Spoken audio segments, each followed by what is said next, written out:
আসসালামু আলাইকুম। আপনারা দেখছেন ওয়ার্ল্ড নিউজ 24 চ্যানেল। আমি আছি আপনাদের সাথে মোহাম্মদ মাহবুব রহমান জুয়েল। মধ্যপ্রাচ্য সংঘাত এখন ভয়াবহ রূপ নিয়েছে। পঞ্চম দিনের এই যুদ্ধে সরাসরি মুখোমুখি অবস্থানে রয়েছে ইরান, ইসরায়েল এবং যুক্তরাষ্ট্র। আকাশে ব্যালিস্টিক ক্ষেপণাস্ত্র, সমুদ্রে সাবমেরিন হামলা এবং সীমান্তে স্থল অভিযান সব মিলিয়ে পরিস্থিতি এখন পূর্ণমাত্রার যুদ্ধের রূপ নিয়েছে। বিভিন্ন সূত্র বলছে নিহতের সংখ্যা ইতিমধ্যে হাজার ছাড়িয়েছে। তেহরানে ব্যাপক বোমাবর্ষণ, রাজধানী তেহরানে রাতভর বিস্ফোরণের শব্দ শোনা গেছে। আন্তর্জাতিক সংবাদ মাধ্যম রয়টার্স এবং আল জাজিরা জানিয়েছে একাধিক সামরিক ও কৌশলগত স্থাপনার হামলা রয়েছে।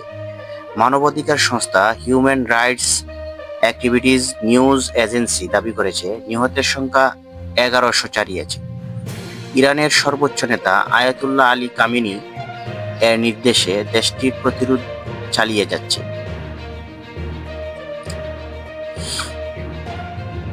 ইরানের আইজিআরসি দাবি করেছে তারা ইসরায়েলের গুরুত্বপূর্ণ বিমান ঘাঁটি ও রাডার সিস্টেম সফল আঘাত হেনেছে।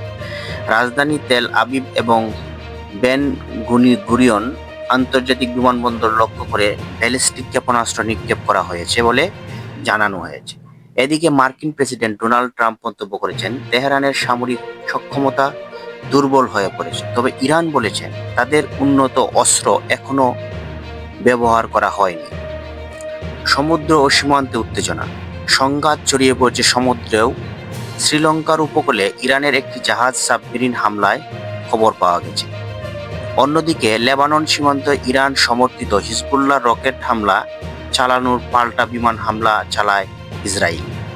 বিশ্ব অর্থনীতির প্রভাব, গুরুত্বপূর্ণ নৈপথ্য হরমুজ প্রণালী নিয়ে নতুন করে উত্তেজনা তৈরি হয়েছে।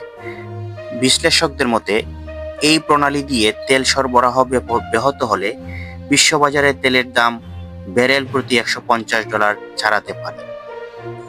মধ্যপ্রাচ্যের এই সংঘাত এখন আঞ্চলিক সীমা ছাড়িয়ে বৈশ্বিক সংকট রূপ নিয়েছে।